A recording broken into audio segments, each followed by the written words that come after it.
okay with that microphone? No worries at all. So yeah, thank you for the opportunity to be here and being entrusted with this topic about supporting clients to adopt EBVs. I'd love to think everyone in the room has heard of EBVs, but looking around and talking to a few people at Smoko, I think there'd be varied levels of understanding of what actual estimated breeding values are. So I'm going to give a couple of quick slides just to sort of set the scene so we're all on the same page. But ultimately what we're talking about are these figures here. And we're looking at trying to provide an estimate of genetic merit for particular traits within an animal. And EBVs haven't just popped up overnight. They've actually been around as a tool available to producers for 30 plus years. Okay, so I'm not up here talking about something that's just brand spanking new. I'm going to try and talk you through, how myself, how other extension staff and technical staff and other service providers across industry over the last 30 years approached trying to drive adoption and some of the tools and resources that are out there at the moment. So EBVs are actually generated out of Breed Plan. So Breed Plan is a world-class genetic evaluation system.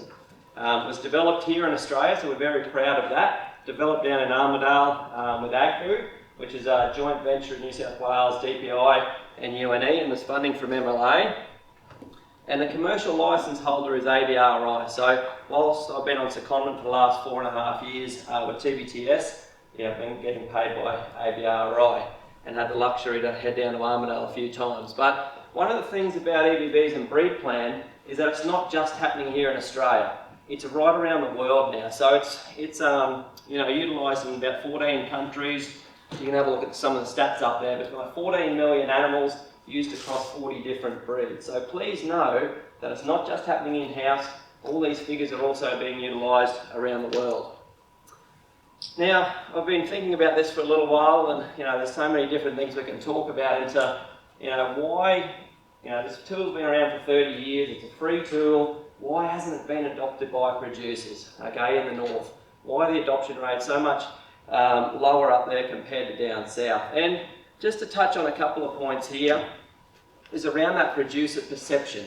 There's a lot of people out there that would say, okay, I know what a good bull is. Nobody figures are going to tell me that this bull's going to do a good job on progeny. There's some people out there that love talking, sire outlook, length and bone and all those fun gadgets there.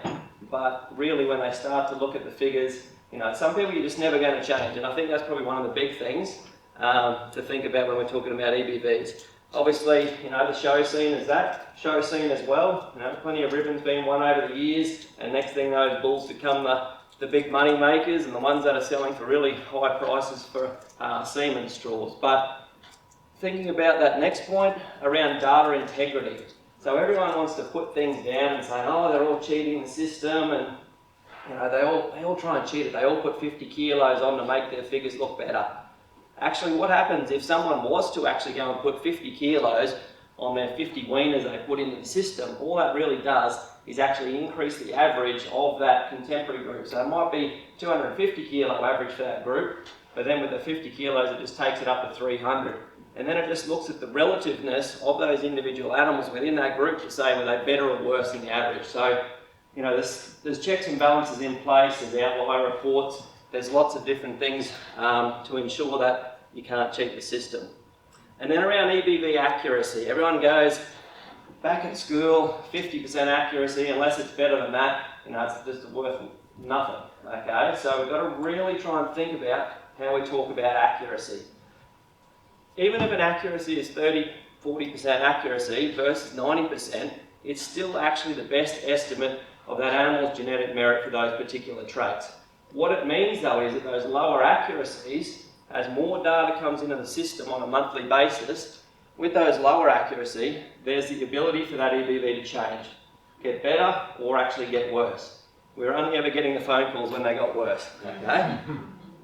But one of the things about the accuracy there, so when we get up over 90% accuracy, as that data continues to flow in, that EBV doesn't change. So those high accuracy animals are those AI sires with lots of progeny that have been recorded. Now, from a seed stock perspective here, and we've all seen it, there's generally no relationship between genetic merit and price received. There is endless bulls out there that are making big money, big fed up fat bulls with no information, making $200,000 plus, okay?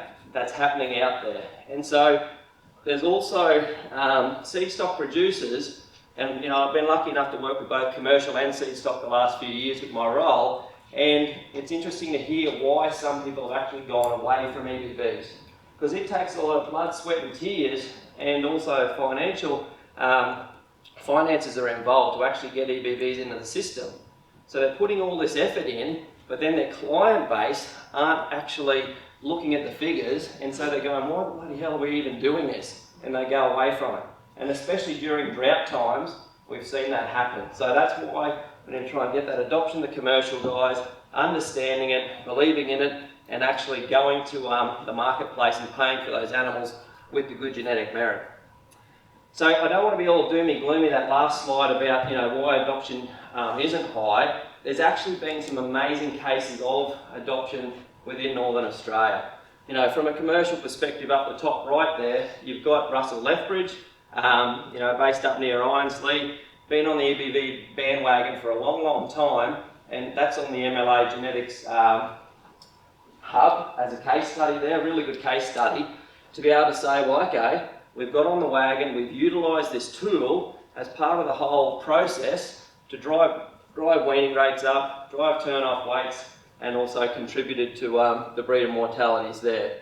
And from a commercial perspective as well, there's lots of big corporates and private operations that are buying hundreds of bulls every year. They're going to the marketplace and saying, these are the figures that we want, and we're willing to pay X.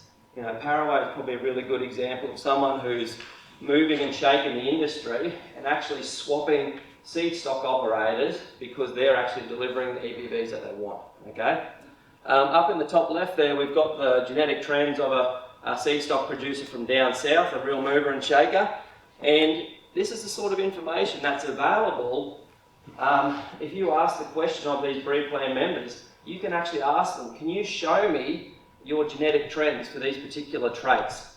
So this fella over here has been able to utilise the data to be able to keep the birth weight in check, that red line there relative to the breed society in green, but he's been able to drive his growth rate up, okay, with his 600-day weight.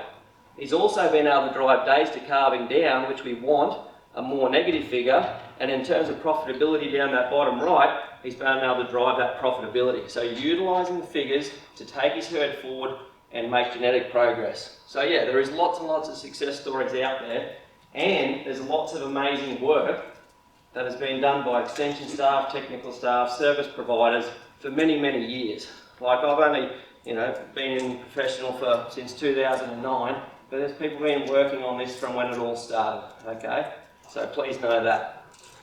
Okay, so what I want to sort of do is touch on some of the sort of slides and resources that we've utilised in my role and that, previous people have used as well. To give you a bit of an insight to say, well, how do you guys as clients, as service providers, help get more of your clients on the bandwagon of using EBVs as part of the process? And I'll say that a few times, that it is just part of the process. Temperament, structure, fertility are all key factors as well that need to be in the decision making, okay? So, one of the first things we need to try and do is get that link with genetic improvement or genetic selection tied in with income. To say, rightio, you guys are generating money within your beef breeding herd, and what's driving that income? Fertility, growth, and market suitability, or around that carcass. So then we've actually got EBV traits that marry up those three broad headings of fertility, growth, and suitability. And a free tool to be able to say, hey, let's look at this to be able to use it.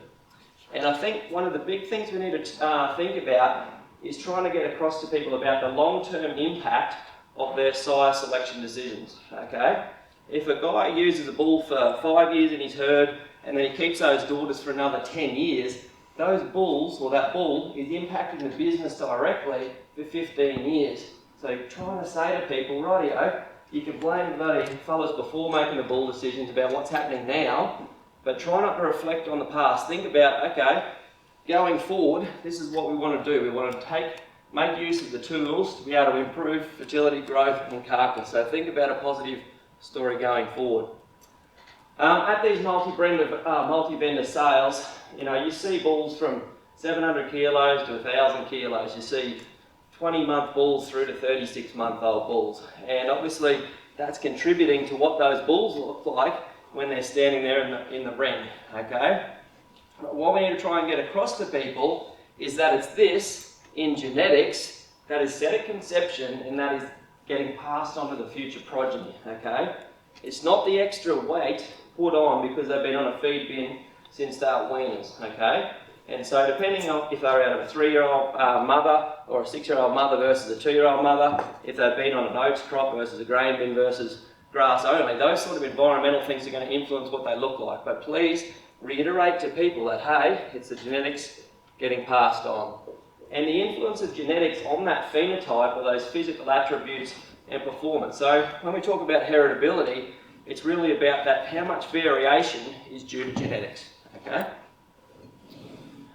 So this is the issue. Despite everyone trying to say, look at that bloody good bull and he's going to throw bullocks that'll be 700 kilos at 3-year-old and his daughters will be, pubertal as yearlings and have 10 calves in a row. There's a lot of fellas that say that don't, have bulls in all year round and pick all the bulls looks. But this is what we're trying to do. We're trying to look under the hood. We're trying to look at that blueprint of the animal with EBVs. And that's what it allows us to do, to be able to say, based on this information, how is he predicted to be able to influence his progeny into the future?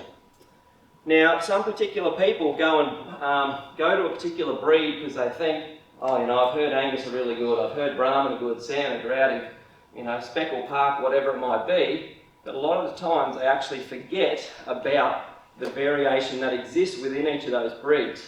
So you start asking the producers a couple of questions saying, well, okay, within that breed, are you actually selecting from the better genetic merit end, or are you actually buying some of the bottom end there? Oh, I don't know, I bought a Speckle Park and he'll produce me bullocks that'll win me a ribbon. Okay, so just get them thinking about that variation. So that's some of the variation there with the Brahmans. 2017, so we've got the weight traits up the top there, fertility traits in the middle, carcass traits, and then same with overall profitability for production systems there in the indexes. So there's big variation within each of those breeds. Okay, this is probably one of the key things that we all need to be talking about with our producers. Like we always talk about goals and working out where we want to go. It is just so critical. Getting everyone within the business on the same page and saying, hey, the guy that's chasing the cows versus the one with the checkbook, we all need to be on the same page about where we're heading. What are we trying to do? Are we trying to produce MSA bullocks? Trying to produce 85% weaning rate from a 12-week join?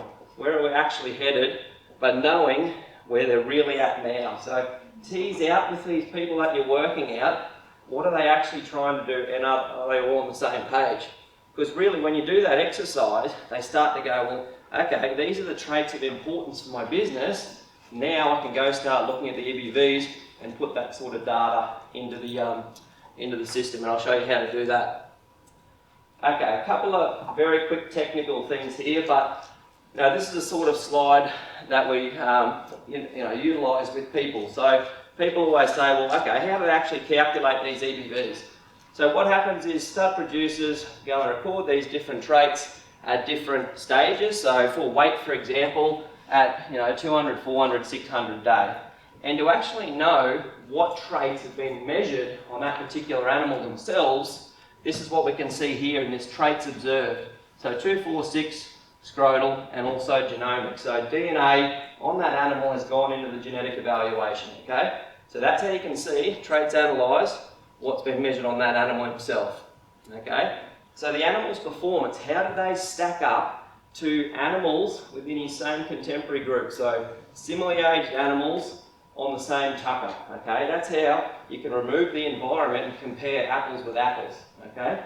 So that example I gave you there before was, 250 kilo average of 50 weaners, some will be 320 and some will be 205 or something like that. So how do they stack up? Then what they also take into consideration is how did the siblings, fathers, mothers, grandfather, mother, etc. go in their group, because they only ever get compared head to head within those contemporary groups, okay? And then, heritability and relationships are taken into account. So there's obviously a relationship between the growth traits there. And so what happens a lot in the tropical analyses is that, there's bugger all people recording birth weights. So if animals are really good for, 2, 4, 600 a day, the analysis sort of takes into consideration that, hey, they probably would have been bigger in their group for birth weight as well. Okay, so that's correlated traits with weight there. And in terms of the DNA information, so those 5 breeds that are up there have got single-step breed plan. Okay, so DNA is feeding into the evaluation, and from a commercial perspective, it's helping improve accuracy, it's spreading out the EBVs, but people don't need to get caught up on it. It's ultimately helping the process. Okay, so these are just a couple of dot points that we would talk about as part of the workshop as well. So we say to people, okay, don't get bamboozled by all these figures. They're not just figures that have just been plucked out of the air. Think about each trait and say, righto, we're talking about a weight trait, so it's in kilos. We're talking about a fat trait, so we're talking about millimetres there. So thinking about those units of measurement. The next point there about positive, negative, or around 0, that's what you'll find in some of the EBVs. But we really need to reiterate to people about which traits do we want to be more negative. And one of the biggest kickers with Northern Australia fertility or everywhere is days to calving. We want a more negative EBV, okay? The next one there as well, you can't go and compare the figures of Droughtmaster versus Charolais versus Santa versus Hereford at the moment, okay? So they're all their own evaluation. But what's happening now, and where we sort of integrate what good work's been happening with repronomics and southern multi-breed, is that these projects are happening. So with the repronomics, we've got Sanded, Droughty and Brahman happening at Brine Pastures, up at Spyglass, and then up there at in Douglas Daly there as well. Okay, so that's where you sort of integrate current research that's happening to try and work towards multi-breed. Over the border, there's 6 breeds down there. And yeah, we touched on about comparing the breed average. Don't worry about comparing back to the base value in the 90s. Same with genetic progress as well. Different breeds have moved at different rates. So when you start to have a look at some of the figures of the Angus, you'll say, holy moly, they're a long way in front in bigger figures compared to some of the tropicals. Because that genetic progress has just escalated and they've been able to drive that. And then accuracy down here. So remembering accuracy, that lower accuracy, as more data comes in on a monthly basis from all these different animals, that EBV can shift. But if you want particular figures over that 90% accuracy, should allow you not for that to happen. Okay, so this is what we try and teach people about.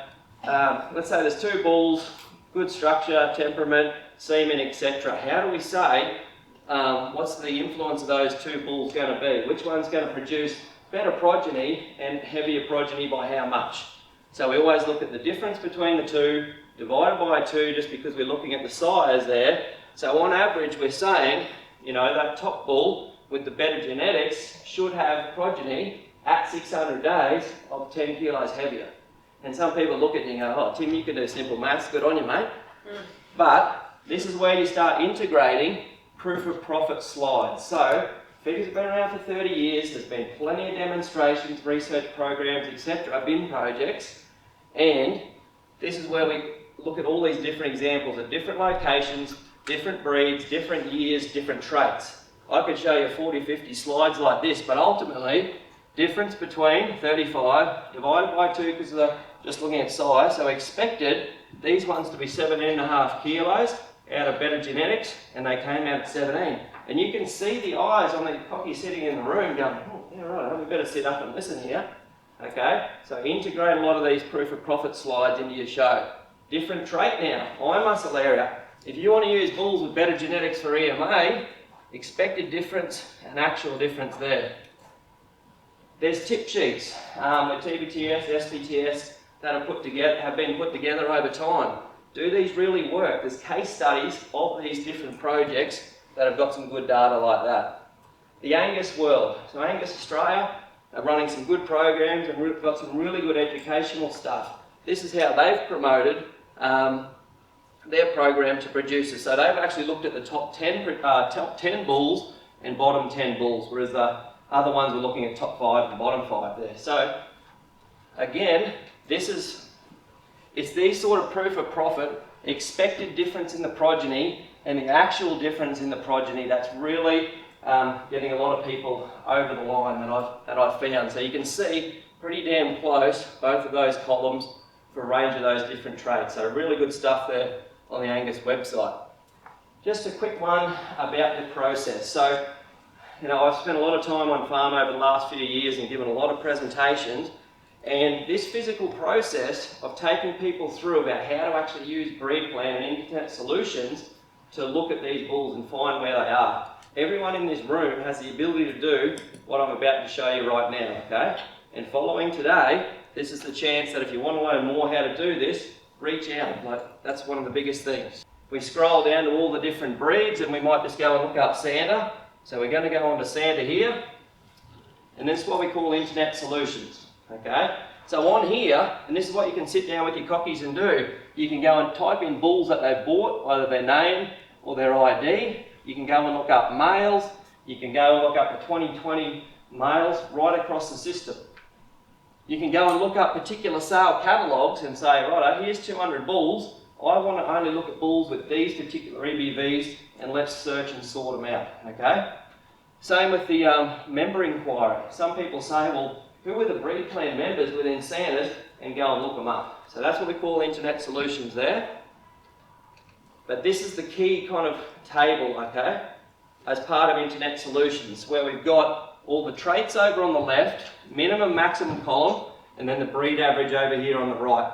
So you teasing out the breeding objectives with these producers and saying, okay, which traits are of importance, and then starting to say, let's draw a line in the sand about these traits. So 600, scrotal, days to calving, percent normal sperm and flight time, and then an index there. So we've just plucked out a few different ones here and said, let's want better than breed average for those, and press search, boom. It'll either sort a catalogue or sort a cohort or sort whatever. So that's why it's so important to tease out what figures they want and where they want to draw the line. If you want to bring up the percentile band table, that's where you do it there. Click for percentiles. Okay, so this is the percentile band table. So we want to get people thinking about, okay, which traits are of importance. So we've got the traits up the top, we've got the percentiles down the left for 600 day. Maybe we want to ramp it up and say top 20%.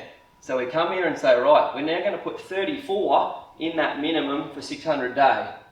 Days to calving, as we said, we want more negative, so we might want top 10%, and so we put that minus 7.7 in the maximum column, because we want more negative EBV, so we draw an upper limit on that one, okay? So you've got to think about where you put them in the minimum maximum. Okay, this is probably one of the big things that we've utilised in the last few years, are these EBV percentile graphs. So instead of just going to that table back and forward, we now have got the different traits there, we've got the percentile bands down here, and we've got the different sort of traits here. So growth, fertility, carcass, indexes. So this animal here is in the top 10% for 400, 600 day, top 10% for fertility, and overall indexes. So you can get a quick snapshot of strengths and weaknesses of a bull looking at those visual percentile graphs, okay? So a lot of people have jumped on that bandwagon, which has been great.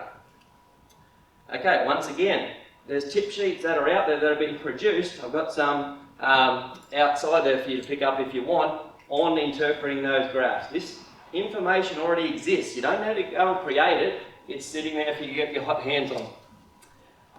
Okay, so the SBTS teams, the Southern guys, have spent a lot of time updating this help centre on breed plan. So if you want to understand any of the EBVs or anything, there's videos, tip sheets, you know, a lot of technical info. So jumping on this help centre to Google that is really some good stuff there for you to utilise.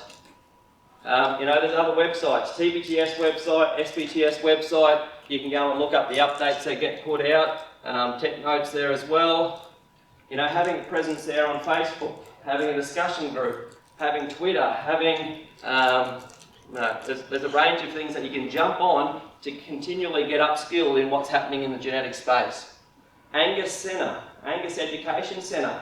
Again here, understanding EBVs, research EBVs, there's some great information sitting there for all of you to be able to jump on after today. MLA Genetics Hub. Okay, we worked with MLA a few years ago to put this together, which was amazing to be part of. But coming up with short little videos about, here's two bulls, same structure, temperament, fertility, all of that, and thinking about playing that video and seeing, well, what differences EBVs have on the progeny of those. Same with this, like navigating the breed plan process, I'll put together a video that takes you through that step-by-step process. And these are sort of very simplified little videos that you can show your commercial producers at whatever level they're at. Future Beef, there you go, Joe, good stuff. Future Beef has plenty of good info there as well. So just a couple of slides to go, so I've got a 2-minute buzzer. But this is the sort of process that I sort of talk people through and I generally finish presentations with. So a bit of an overview of, think about what you want in your bulls. Are you trying to produce MSA bullocks, buy a heifer bull, doing terminal size? Spending that time doing all your work at home. Sit online and do the EBVs. It's a free process, just takes a bit of time to do it. Looking up the dam data, you can go on there and say, right, here's this bull I'm interested in. His mother calved at a 2-year-old, had 6 calves in a row in a certain time period. That info's there, okay? Really talking to these seed stock producers, getting producers and the relationship between the commercial producers and the seed stock guys, having them trust each other, knowing both of their objectives, getting all the information beforehand.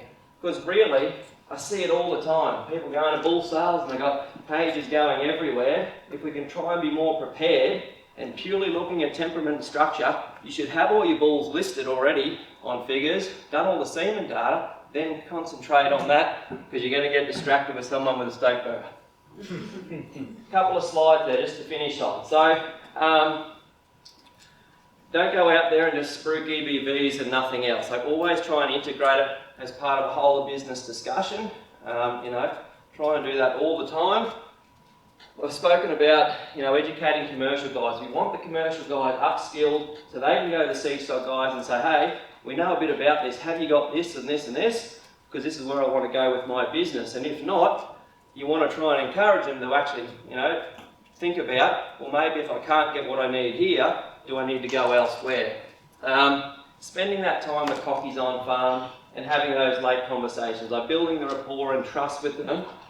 Some people, chatted to have gone and changed within 24 hours and gone and bought 40 bulls as a result of conversations, whereas other people sometimes take 7 years. I had one fella that was like switched on in so many areas, but just couldn't get him over the line with figures. Landed in Rome on the plane one day and he sent me a text and said, Tim, I'm finally ready to have that conversation. Like 7 years later. It was unbelievable. And then trying to gauge, the room before you start so you can pitch it at those different levels. This one as well, whenever you're presenting, it's all nice to go and jump on breed plan and show them how easy it is, etc. A lot of the time you don't have that luxury. So have handouts to go through with them. Have flip charts that show that process as well. So you can have that opportunity to talk figures and show them the process every time. As we said, there's still plenty of resources out there as we described there before. The stuff that's online is where the most up-to-date info is. Those information as part of bull sale catalogues, could be 2 or 3 months old because they've had to put it out there to industry, remembering all those runs are happening every month, or Angus is every 2 weeks. And then the bottom one here is that there is endless people out there to support you, okay? In the TBGS, SPGS role, there's people within the department, there's people right across industry that are there to help you in helping producers. Like ultimately, I'd love to think you can go away today thinking, well, hang on, you're an influencer in industry, you want to influence the influencers. So that's talking to vets and agents and people like that and influencing the producer there as well. So hopefully I've given you a bit of an insight into how we can get more people thinking about EBVs as part of the whole process, Jones. Thank you.